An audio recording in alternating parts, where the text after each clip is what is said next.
I was 3 hours into documenting the third quarter revenue recognition patterns when Helen Kraus walked into my cubicle and told me I was off the audit. Just like that. No preamble, no courtesy. "We're reassigning lead responsibilities," she said, arms crossed. "Dmitri will take point. He's more meticulous than you." Dmitri Volkov. 6 months at SureShot Technologies. Nice guy, decent analyst, but he'd never run a pre-acquisition audit in his life.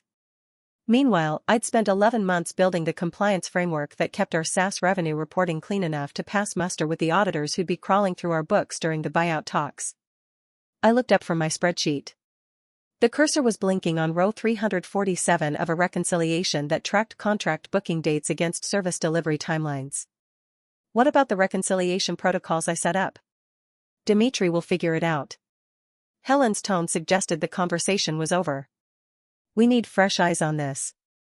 You've been too close to the numbers. Fresh eyes. That's what she called inexperience when it suited her narrative. I saved my work, logged the handoff in our project management system with a timestamp and detailed status notes, and walked away. No argument. No protest. I just stepped back. The thing about compliance work is that it's invisible until it's not. When systems run smoothly, nobody notices the architecture holding them together. But remove one support beam, and the whole structure shows its weaknesses fast. Helen had been doing this for 18 months, taking credit for frameworks I built, presenting my process documentation as her own strategic initiatives, reassigning me right before deliverables went to senior leadership. Every quarterly business review, every investor presentation, every compliance briefing featured my work filtered through her voice. The pattern was consistent. I'd spend weeks architecting solutions to regulatory requirements, she'd swoop in for the final presentation, and my name would appear somewhere in the appendix if it appeared at all. Last November, I created an automated reconciliation system that cut our month-end close time by 40%. The project had taken 6 weeks of late nights, during which I'd mapped every revenue stream, identified bottlenecks in our manual processes, and built scripts that cross-referenced contract data with accounting entries. Helen presented it to the CFO as her efficiency initiative. When the CFO asked about implementation details during the meeting, she'd actually turned to me and said, "Mandy can explain the technical aspects." Then she'd reclaimed the conversation the moment praise started flowing, steering it toward her strategic vision for finance operations transformation. In February, I'd identified a revenue recognition error that would have triggered a restatement during due diligence. I'd caught it during a routine audit, traced it back through 6 months of contracts, and built a correction protocol that kept us compliant. The error stemmed from a sales team habit of backdating contract start dates to match verbal commitments rather than actual signed agreements. Small on its own, but replicated across 43 enterprise deals, it created a revenue timing problem that would have looked like deliberate manipulation to external auditors. I'd spent 2 weeks documenting the pattern, building a correction methodology, and training the sales ops team on proper procedures. Helen's email to the executive team mentioned the finance team's diligent review process without naming me once. The April board deck included an entire section on our robust compliance infrastructure. I'd written every word of it. Helen had changed the header font and added her name as author. The deck outlined our control environment, our audit protocols, our risk mitigation strategies, all systems I'd designed and implemented. The board had been impressed.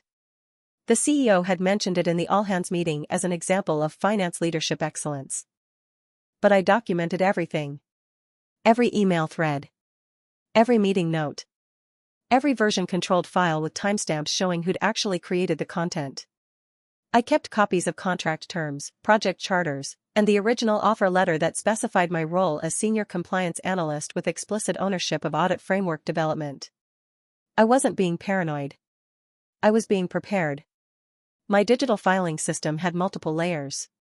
Primary files in the company's shared drives, with proper version history. Secondary copies in my personal cloud storage, exported weekly. Tertiary backup on an external drive that never left my apartment. Every significant email thread exported to PDF with full headers showing sender, recipient, and timestamp. Every meeting where decisions were made, I sent follow-up summary emails that created written records of who'd said what. When Helen had taken credit for the reconciliation system in November, I'd sent her a helpful email the next day summarizing the implementation details for her reference, which meant I'd created a written record of my work attached to her name in the email chain. When she'd presented my correction protocol in February, I'd followed up with technical documentation that clearly showed my authorship in the file metadata. I'd learned this approach from my previous job, where I'd watched a colleague get pushed out after a director claimed ownership of her work. She'd had no documentation, no audit trail, no way to prove what she'd built. I'd decided then that I wouldn't make the same mistake. The acquisition talks had been the worst-kept secret at SureShot for 3 months. Grayson Capital was buying us for our customer retention algorithms and our regulatory compliance record. The second part mattered more than most people realized. SaaS companies with clean books sold for higher multiples. A company with compliance problems could see its valuation drop by 20 to 30% once due diligence uncovered issues. Our compliance record existed because I'd built it. Every control, every documentation standard, every audit trail that would let Grayson's due diligence team verify our revenue numbers without finding surprises. Helen knew this. The CFO knew this. But Helen had positioned herself as the architect of our compliance function, and with the acquisition closing in 6 weeks, she needed a clean narrative that didn't include sharing credit. The pre-acquisition audit was the final major deliverable before Grayson's team arrived on site. It required reviewing every significant transaction from the past fiscal year, verifying that revenue recognition matched contract terms, confirming that our booking practices aligned with accounting standards, and documenting our control environment in sufficient detail that external auditors could validate our numbers independently. It was the kind of work that took weeks of concentrated effort by someone who understood both the technical accounting requirements and the specific quirks of our business model. Someone who knew which customer contracts had non-standard terms, which sales arrangements required special revenue treatment, which historical practices had been cleaned up versus which ones still needed monitoring. Someone like me. So she'd pulled me off the pre-closing audit and handed it to Dmitri, probably figuring she could guide him through it while maintaining her story about oversight and strategic leadership. Dmitri would do the mechanical work, Helen would provide direction, and when Grayson's team arrived, she'd be positioned as the compliance leader who'd prepared the company for acquisition. I could have fought it. Could have gone to the CFO or sent a detailed email laying out my concerns. But I'd learned something about workplace politics. Sometimes the best move is to let people make their own mistakes. So I documented the handoff, backed up my files, and watched. Dmitri was drowning by day 2. I could see it in the Slack messages that kept popping up, the increasingly frantic calendar invites, the way he'd linger near my desk with questions he didn't quite ask. The audit wasn't just about reviewing numbers. It required understanding the relationship between contract terms and revenue timing, knowing which customer agreements had non-standard clauses, recognizing when booking dates didn't match service delivery patterns. I'd spent 11 months learning the architecture of our revenue operations. Dmitri had 6 days before Grayson's due diligence team arrived.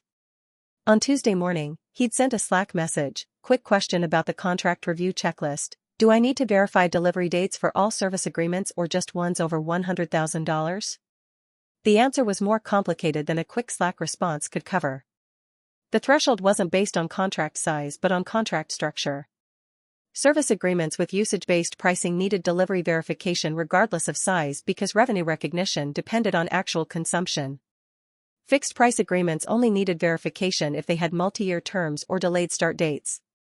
And enterprise deals with custom terms needed individual assessment regardless of any threshold. This was the kind of nuance I'd built into the audit protocol documentation, but understanding the documentation required understanding the underlying business logic. I'd typed out a response explaining the distinction, then deleted it. Helen had said Dmitri would figure it out. Let him figure it out. By Tuesday afternoon, Dmitri had sent 3 more Slack messages, each one revealing another gap in his understanding of the audit framework. He was treating it like a mechanical checklist rather than a diagnostic process that required judgment and context. Helen was in meetings all day Tuesday, unavailable to help. Her calendar showed back-to-back sessions with the executive team, probably discussing acquisition logistics and post-closing organizational structure. Dmitri sent me a calendar invite for Wednesday morning, then canceled it. He sent another one for Wednesday afternoon. Also canceled.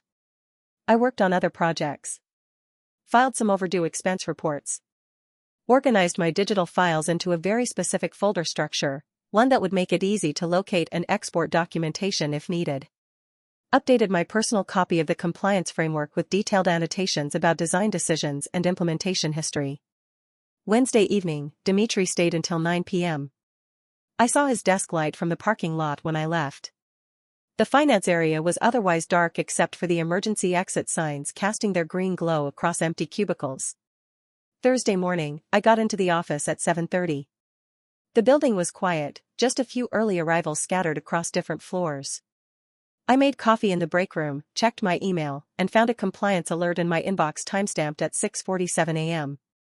Automated flag from our revenue system, triggered when certain reconciliation checks didn't clear. The alert had gone to the compliance team distribution list, which included me, Dmitri, Helen, the CFO, and our external audit liaison. Subject line, Q3 revenue recognition, reconciliation gaps identified. The system had found discrepancies between booked revenue and contract terms for 8 major accounts. Nothing catastrophic, but enough to require investigation and documentation before due diligence. The kind of thing that gets caught during a proper audit. The kind of thing I would have flagged on day one if I'd still been running the review. The alert listed the specific accounts and the nature of each discrepancy. Account #A2847, revenue recognized in July based on contract date, but actual service delivery delayed until August per customer change request. Account #A3109, multi-year contract with variable pricing tiers, revenue recognized using straight-line method instead of usage-based allocation required by contract terms. Account #A3847, renewal processed with backdated effective date, creating timing mismatch between booking and service period. Each one was fixable. Each one required understanding the contract context and making appropriate adjustments. But taken together, they painted a picture of an incomplete audit that had skipped critical verification steps. I forwarded the alert to my personal documentation folder and waited. The CFO would see this. The external audit liaison would see this. And Grayson's due diligence team would inevitably hear about it, because automated compliance alerts were exactly the kind of thing that surfaced during financial reviews. Helen appeared in the finance area at 9:47 a.m., moving fast. Her face had that tight expression people get when they're trying not to panic in public. Why did compliance issue a warning? Her voice was loud enough that 3 nearby cubicles went quiet. Dmitri, what happened with the reconciliation protocols? Dmitri looked up from his monitor, exhausted. His eyes had the red-rimmed look of someone who'd been staring at spreadsheets too long. I followed the checklist in the shared drive. But some of the customer contracts have clauses that aren't in the main database, and I couldn't find the documentation for. Those protocols were supposed to catch this. Helen cut him off, then turned toward my cubicle. Mandy, did you update the reconciliation checklist before you handed off? I stayed seated. Kept my voice level. The checklist was current as of Monday. All contract exceptions were documented in the compliance repository with cross-references to the revenue system. The repository access permissions are unchanged. Then why didn't the audit catch these discrepancies before the automated system flagged them? The audit would have caught them if it had included the contract review phase. That's step 3 in the framework. I pulled up the audit protocol document on my screen. The one that requires cross-checking non-standard terms against booking entries. The protocol was displayed on my monitor, a detailed flowchart showing 7 sequential phases, each with specific deliverables and verification requirements. Step 3 was clearly marked, contract term analysis, cross-reference all non-standard agreements against booking entries. Verify revenue recognition treatment aligns with contract structure and delivery terms. Helen stared at me. You're saying Dmitri skipped a step? I'm saying the framework has 7 sequential phases, and some can't be abbreviated without creating gaps. I kept my tone neutral, factual. The automated alert system is designed to catch exactly this scenario, when someone runs a partial audit instead of the complete protocol. Dmitri spoke up, defensive. You said we needed to move fast because of the due diligence timeline. Fast doesn't mean incomplete. Helen's voice was sharp now, frustration bleeding through her professional veneer. She turned back to me. Can you fix this before Grayson's team arrives Monday? I can run the full audit protocol and produce a clean reconciliation report by Friday end of day. I paused half a beat. But I'm not currently assigned to this project. Consider yourself reassigned. I'll need it in writing. Project charter with explicit scope and deliverables. Signed by you and the CFO. Helen's eyes narrowed. That's not necessary for an internal. It's necessary if I'm taking responsibility for audit results that will be part of due diligence materials. I met her gaze without blinking. Given that I was removed from this project 3 days ago, I need clear documentation of authority and accountability before I proceed. She didn't like it. But the compliance alert was sitting in the CFO's inbox, and Grayson's due diligence team was arriving in 4 days, and she needed this problem solved more than she needed to maintain her power play. Fine. I'll send the charter by noon. The charter arrived at 11:43 a.m. Signed by Helen and the CFO. It was unusually detailed for an internal document, listed me as lead analyst with full authority over audit methodology, granted me access to all relevant systems and documentation, and specified that my reconciliation report would be the official compliance deliverable for pre-acquisition review. The language was broader than Helen probably realized. Full authority over audit methodology meant I could document not just the current discrepancies but the entire audit process, including what had gone wrong and why. Official compliance deliverable meant my report would go directly into the due diligence data room with my name on it. I saved 3 copies in different locations and got to work. The discrepancies weren't complicated once you understood the contract structures. 5 of the 8 flagged accounts had multi-year agreements with variable service tiers, which meant revenue had to be recognized based on actual usage patterns rather than straight-line allocation. 2 had delayed start dates that hadn't been properly reflected in the booking system. 1 had a renewal clause that changed the recognition treatment midway through the term. All of it was in my documentation. All of it would have been caught if the audit had followed the protocol I designed. I started with account #A2847, pulling the original contract and comparing it to the revenue entries. The contract showed a July 1st start date, but an attached amendment, buried in the document management system, showed the customer had requested a delayed implementation until August due to internal resource constraints. The sales team had processed the contract in July to hit their quarterly quota, but actual service delivery hadn't begun until the following month. Revenue should have been recognized starting in August, not July. Simple fix once you knew to look for it. But finding it required reading beyond the primary contract to check for amendments and change orders, which meant understanding that these documents existed and knowing where to find them.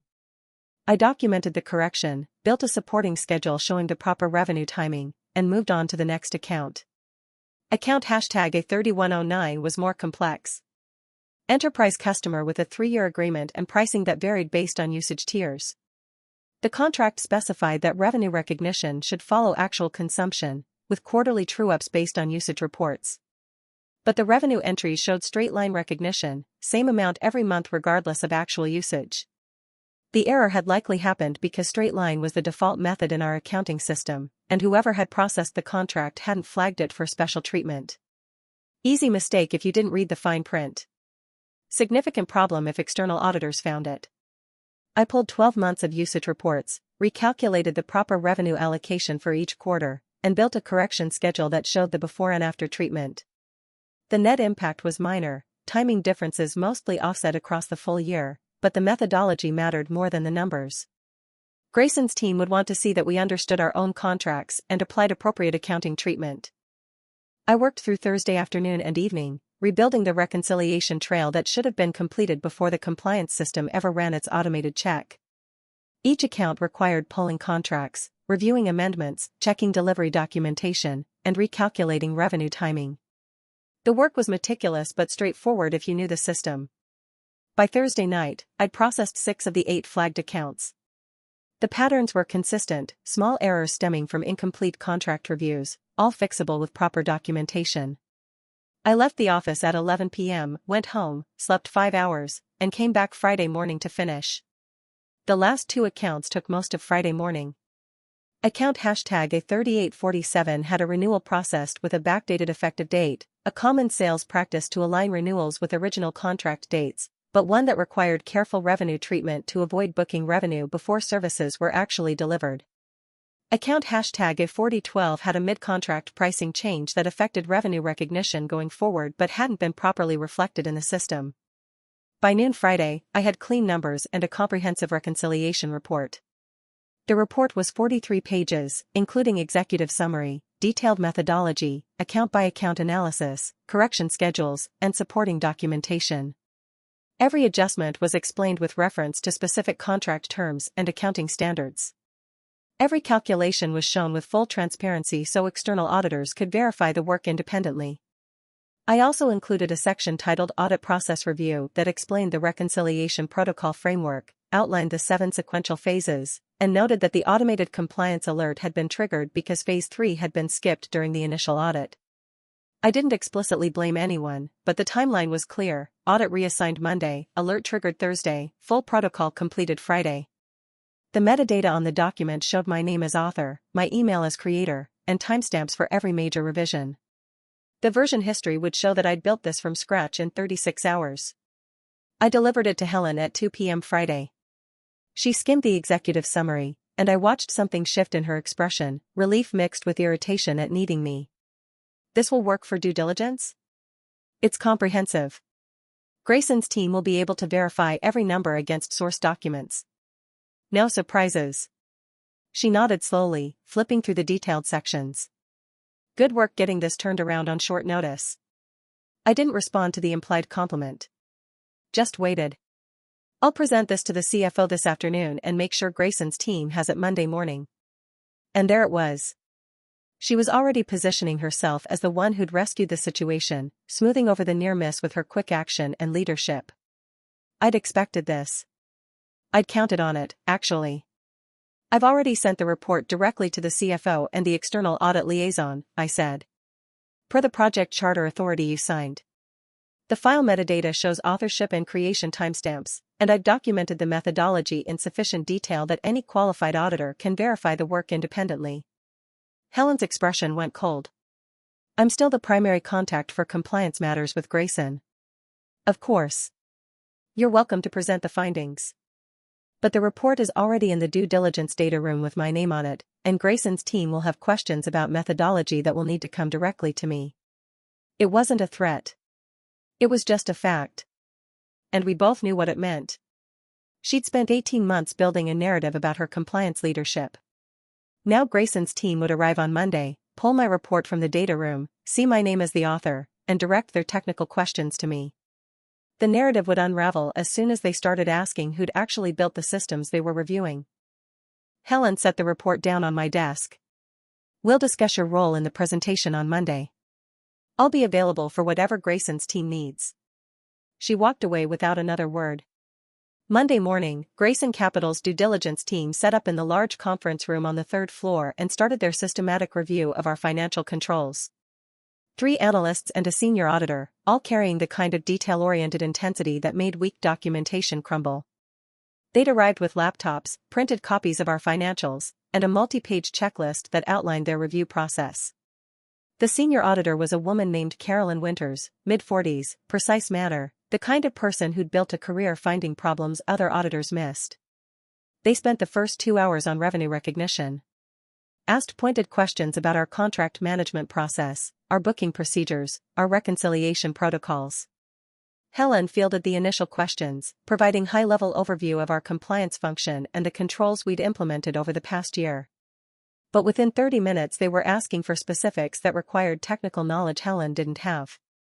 Your reconciliation report mentions a Phase 3 contract review protocol, Carolyn said, looking at Helen. Can you walk us through how that integrates with your automated alert system? Helen started to answer with general statements about systematic controls and thorough processes. Carolyn listened politely, then asked a follow-up question that required explaining the actual technical implementation. The alert system is configured by our senior compliance analyst, Helen said, gesturing toward where I sat at the side of the table.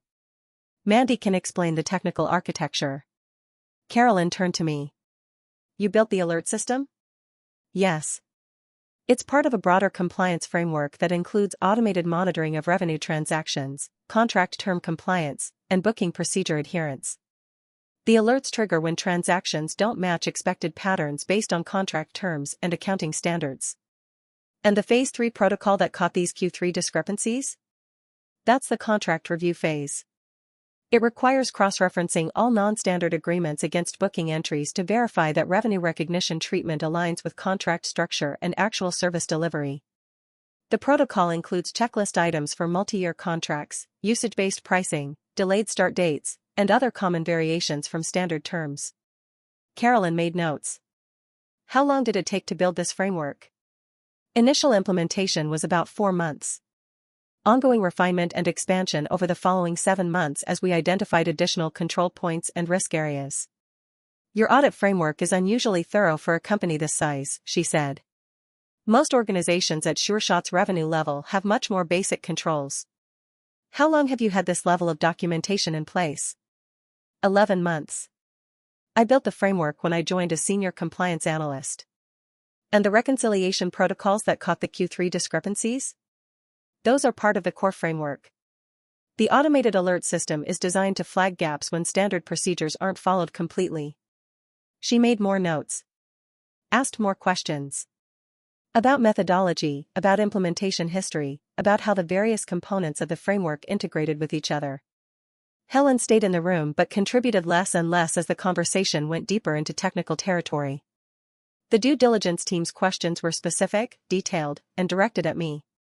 By mid-morning, Carolyn had shifted from asking about the alert system to reviewing the actual framework documentation I'd created. She'd pulled the files from the due diligence data room and was going through them page by page. This level of documentation is exceptional, she said. Most companies provide summary descriptions of their controls. You've documented design rationale, implementation details, testing results, and ongoing monitoring procedures. Everything an external auditor would need to validate your control environment independently. That was the goal. I wanted to create a framework that would survive scrutiny during due diligence without requiring extensive real-time explanation. You've succeeded. We'll need to schedule additional time with you to walk through the control architecture in more detail, but based on what I'm seeing, this level of compliance infrastructure significantly de-risks the acquisition. Those words mattered. De-risks the acquisition meant fewer surprises during due diligence, which meant higher confidence in the financial numbers, which meant better valuation and cleaner deal terms. Helen heard it too. I saw her posture shift slightly, the realization that her narrative about compliance leadership was collapsing in real time. By afternoon, the analysts were deep into account reviews. They verified bookings against contracts and traced every correction I'd made after the compliance alert. One analyst spent an hour checking my adjustments and said they were cleaner than most audit fixes he sees, every calculation supported, every document aligned. The next morning, I was summoned to a meeting with the CFO, Helen, and Grayson's lead partner, Lawrence Kemp. He said their review showed our compliance structure was far stronger than typical for our size and that it added real value to the acquisition. Then he looked at me and said my documentation was exceptional, and that they wanted me in a post-acquisition compliance leadership role with expanded scope across their portfolio. I accepted. Helen went silent. Days later, she was moved sideways and eventually left. I took the director role, with higher pay, equity, and a direct line to the CFO. My framework became the template for multiple acquisitions, my name on every methodology and implementation. Helen had tried to claim ownership, but in the end, the work made the truth obvious.